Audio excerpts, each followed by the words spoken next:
So over the years, there has been a huge misconception that people have when it comes to LeBron, and people have even made a career out of it. Analysts like Skip Bayless have actually made about $5 million a year just out of hating on this one person and using the same narrative to debunk everything that he's ever done. The idea is that LeBron is not as clutch as top tier players in the NBA or in NBA history, which is simply not true.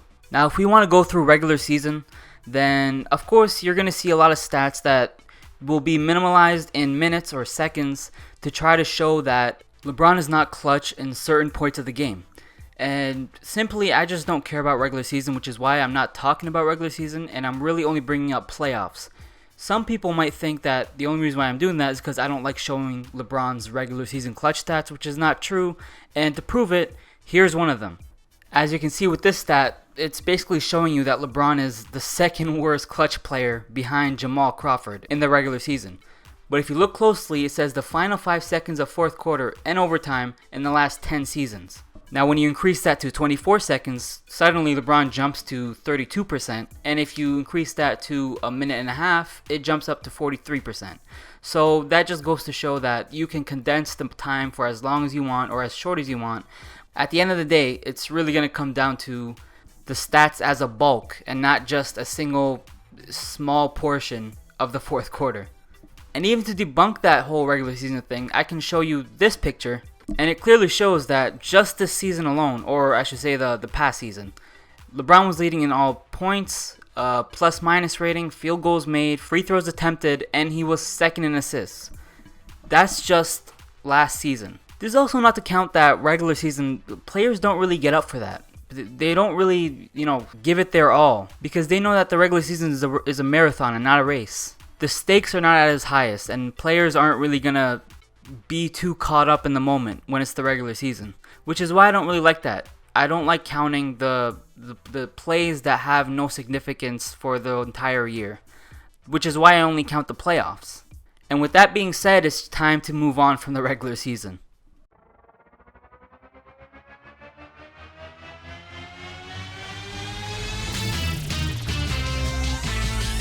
When we want to look at playoff dominance, we should just compare it to the best player that the majority say is. And in this case, we're talking about clutch. So when we talk about the most clutch player to ever play, who does the majority say is? And I think that would most likely be Michael Jordan. Of course, you're going to have a couple that say Kobe, a couple that say Magic, maybe some that will say Ray Allen or Robert Horry, but the majority will say Michael Jordan. If I showed you that same stat that I showed you in the regular season and compare it to the playoffs, now it's going to be a whole different story. Because when LeBron was the second worst in the regular season at the last 5 seconds, LeBron's actually the best in the playoffs in the final 5 seconds. When we look at this stat right here, Michael Jordan has 3 buzzer beaters and LeBron has 5. Of course, the buzzer beaters are nice and all that, but that's not the main one that we're looking at. We're looking at efficiency. LeBron shooting 7 of 15, Michael Jordan shooting 5 of 11, 47% to 45%.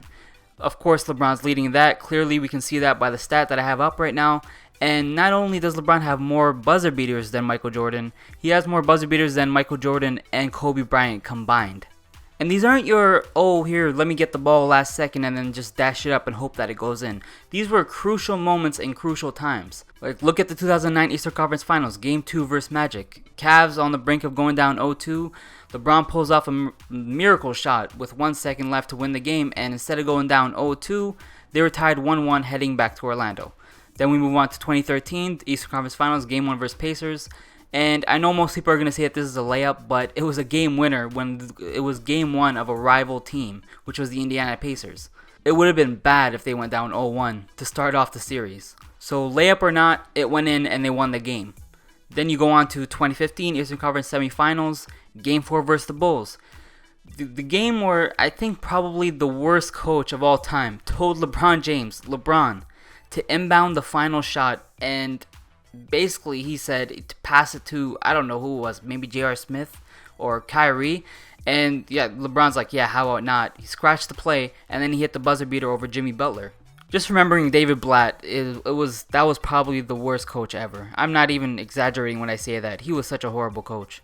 But then anyways, this here is probably the one that put LeBron's clutchness really in the spotlight because, in the first round, Game 5 versus Pacers again, the Pacers were much tougher than expected, and they almost went up big in the series and would have been an embarrassment had LeBron lost, because imagine if LeBron lost in the first round against a not really inferior but not as good Pacers team, even though LeBron was basically by himself. But luckily he hit the final shot and kept the series at bay, because had they lost that game, they would have went down big. And then moving on to the Eastern Conference semifinals, Game 3 versus the Raptors. Look, I'm a Toronto native, and I've been raised here my entire life. Even I have to admit, he flat out demoralized this city. Not just with that shot, but over the last couple of years. So this is coming from a guy living in Toronto. Now, what I've been talking about so far is only the game winners. I've only been talked about one aspect of clutch so far. There's so much more to being clutch than making the last shot. Which takes me to my next point.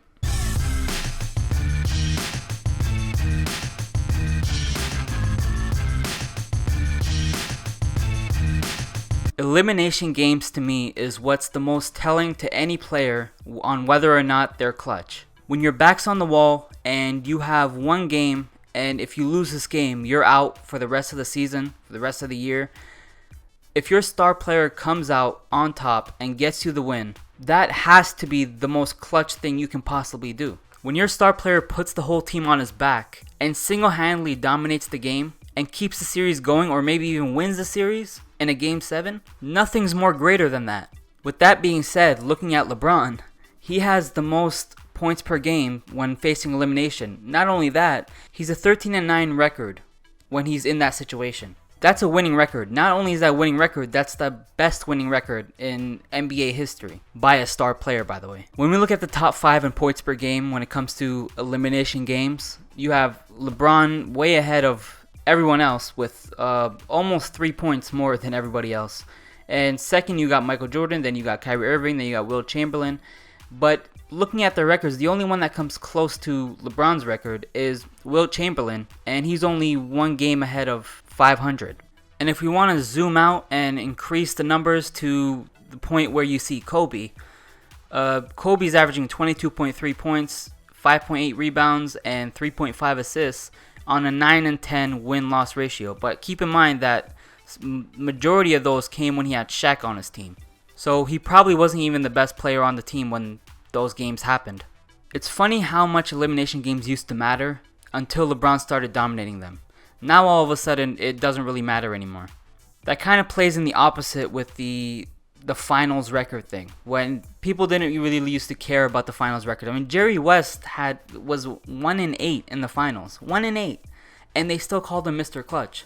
LeBron now, he started losing in the finals because, of course, the other teams were much better than him, and he's called a choker because he doesn't have the same team as the team that he's versing. The only time that he really, you can say, choked was in 2011, but since then, I mean, I don't know how anybody can call him a choker. He's literally been carrying teams on his back the whole time, especially during elimination games, which is what I've just been talking about.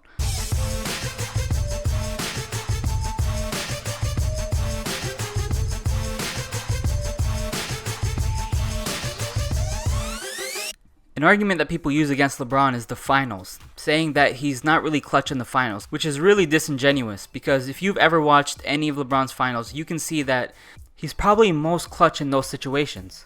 With LeBron, you got the Game 7 against the Spurs back in 2013 when he shot over Kawhi Leonard that iced the championship. You got 2016 with the block, which probably is the greatest block of all time. I don't know who's going to deny that, but if they do, then that's on them. Then you got the free throw that iced the championship when he got fouled on Draymond Green. And yes, free throws do matter. Not only that, he had a triple-double in that Game 7. And he led all teams, both teams, the Warriors and the Cavs, in points, rebounds, assists, steals, and blocks. People also forget how badly he dominated the OKC Thunder when they played back in 2012. He dominated that series from beginning to end. And he literally demoralized them the whole series. And when it comes to elimination games in the finals, that's even greater. You just have to take 1 year, 2016, down 3-1, 41-41, then a triple-double in Game 7. I had to go back to 2016 because that was, arguably to me, that was the greatest comeback I don't think any finals comes close to that comeback ever, because no team has ever come back from a 3-1 deficit, especially against a 73-9 win team. Of course, he had Kyrie to back him up. Kevin Love was non-existent in that series, but he had Kyrie to back him up, which is great because every player has a sidekick. Michael Jordan has Scottie Pippen. Kobe had Shaq, even though he was probably the sidekick to Shaq, but they were a 1-2 punch. I think Shaq and Kobe were the greatest 1-2 punch in NBA history. But in Kobe's last 2 finals, he had a good team around him with Pau Gasol, Lamar Odom, Andrew Bynum, Derek Fisher, and he had Ron Artest as well. So every great player has had a great team around him. So we need to stop with the he had this and he had that, because every player in NBA history has had this and that. And by the way, this video was not made to say that MJ and Kobe weren't clutch or anything like that. MJ and Kobe are still top tier clutch players. And if it weren't for what LeBron did this year in the playoffs, I would still have MJ ahead of him as a playoff clutch performer. And I'm a big fan of Kobe, but the numbers don't add up to the narrative. Most Kobe fans try to say that he's the clutchest player of all time, but the numbers don't show this. Not only do the numbers don't show it, the eye test doesn't show it.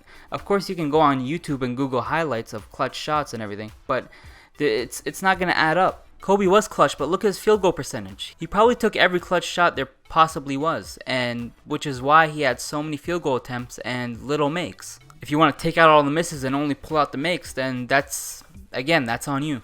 And again, this is not hating on Kobe. For some reason, whenever you try to say a fact or state a fact, you get labeled as a hater and that my credibility is lost. And, that's just fans being protective of the player. And I get that, because I can get that way sometimes too. But I don't let it fog up my mind and keep me closed-minded instead of being open-minded. Because I'm not going based off narrative. I'm strictly going based off numbers. Men lie, women lie, numbers don't.